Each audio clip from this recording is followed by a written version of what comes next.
Hello viewers, ఎరిక్సన్కి సంబంధించిన table అనేది చూద్దాం. ఇది మోస్ట్ ఇంపార్టెంట్ టేబుల్ అండి. సో ఇది చాలా ఇంపార్టెంట్.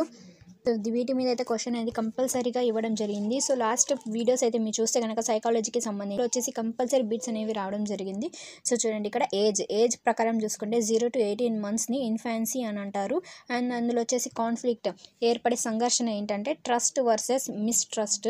ఇంపార్టెంట్ ఈవెంట్ ఏంటంటే 0 to 18 monthsలో ఫీడింగ్ మీద ఎక్కువ ధ్యానం అనేది ఉంటుంది. అండ్ అవుట్కమ్ వచ్చేసి హోప్ అనేది స్టార్ట్ అవుతుంది అనమాట.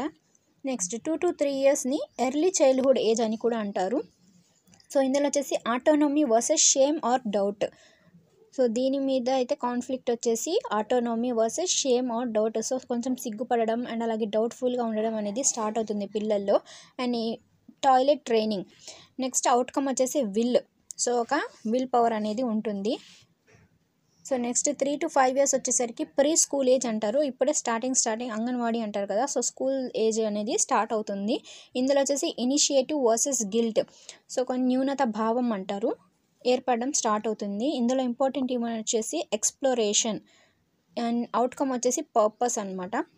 6 to 11 yearsని స్కూల్ ఏజ్ అని అంటారు. ఇందులో వచ్చేసి industry versus inferiority.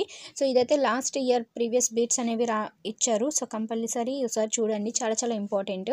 Industry versus inferiority. ఇందులో వచ్చేసి స్కూల్ అనమాట. ఇంపార్టెంట్ ఈవెంట్ మొత్తం ఎక్కువగా పిల్లలు స్కూల్లోనే ఉంటారు. అండ్ ఇందులో వచ్చేసి అవుట్కమ్ కాన్ఫిడెన్స్ అనేది స్టార్ట్ అవుతుంది.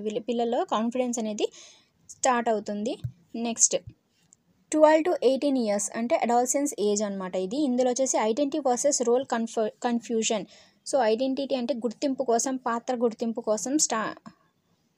గుర్తింపుకై పిల్లలు చూపిస్తూ ఉంటారనమాట. అండ్ ఇందులో వచ్చేసి సోషల్ రిలేషన్షిప్స్ అనేవి స్టార్ట్ అవుతాయి. ఈవెంట్ అంటే సోషల్గా అందరితో కలిసిమెలిసి ఉండడం అనేది స్టార్ట్ చేస్తారు పిల్లలు.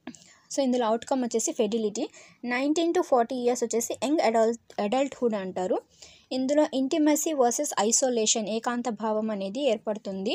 రిలేషన్షిప్స్ అనమాట, అందరితో కలిసిమెలిసి రిలేషన్షిప్స్ అనేవి పెరుగుతూ ఉంటాయి. ఇందులో వచ్చేసి ప్రేమ అనేది చూపిస్తూ ఉంటారు. 40 to 45 years మిడిల్ అడల్ట్హుడ్ అంటారు. ఇందులో జనరేటివిటీ వర్సెస్ స్టాగ్నేషన్ అంటారు. అండ్ ఈవెంట్ వచ్చేసి వర్క్ అండ్ పేరెంట్హుడ్. సో పేరెంట్స్గా ఉంటారనమాట అప్పుడు. అండ్ ఇందులో వచ్చేసి కేరింగ్ అనేది వస్తుందన్నమాట. 65 నుంచి డెత్ వరకు అనమాట maturity. Ego integrity versus despair అని సో ఈ ఏజ్లో వచ్చేసి ego integrity and versus despair అనేది ఏర్పడుతుంది, కాన్ఫ్లిక్ట్ సంఘర్షణ. Reflection on life and wisdom.